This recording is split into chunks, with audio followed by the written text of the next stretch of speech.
ফেলে দিলাম, একে সাইড করে রাখলাম, আওয়াজটা কেটে দেবো। ঠিক আছে, গেঞ্জিটাকে নিলাম, নিয়ে ভিডিও খালি গেঞ্জিরই করবি, একদম হেভি আসবে। এই হলো, हाँ सीधा करना। देखो हाय गाइस, देख लो कैसे बालिश बन रहा है। আপনার হ্যান্ডেল খুলছে না বলে আমার দৌড় আমি যাবো। ये हो गया बालिश। थोड़ा थोड़ा जोगिता में हमें सिखाए इसको, सिखाया क्या? हम एक बार दिखा, हो गया पर इससे मिस्टेक नहीं हुआ। हमसे मिस्टेक नहीं होगा। रुको, पूरा वीडियो होगा।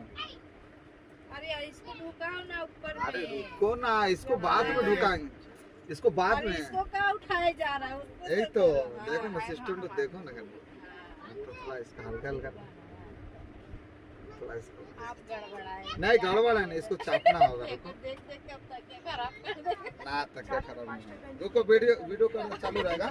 ফাইনাল ভিডিও হচ্ছে এত বড়। हाँ हाँ, बाबा शॉर्ट से हाथ खोले। क्या रे, कहाँ था रे तेलो?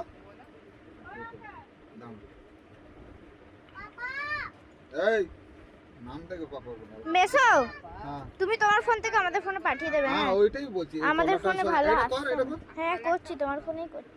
हमको सिखा रहा पानी। कर ना, रुक ना, अभी तो काम फिनिशिंग दिए नहीं है। चेन वाला रहने साफ सुंदर कब किया गाड़ी लेके इतना देरी बाद आ रहा? এটা হলো नहीं तेरा कौन नहीं रुको, आपको अगर छाड़ भी ना হুম, दांत पलट ठोके से हो जाते कैसा लग रहा है? आलू चूरमा की इतना देरी कब तक? आधा अरे घंटा तीन हो जगह ये देखो गाइस, का मिल रहा है होगा सॉरी का फोन दे उसको बोले 50 ऐसा गया बता क्या হুম। ऐसे करो, ऐसे मेसो, ऐसे। হুম, ठीक है। হুম। अब देखो बारिश हो गया, इधर देखी वीडियो तो दिखाओ, हेवी हो रहा है।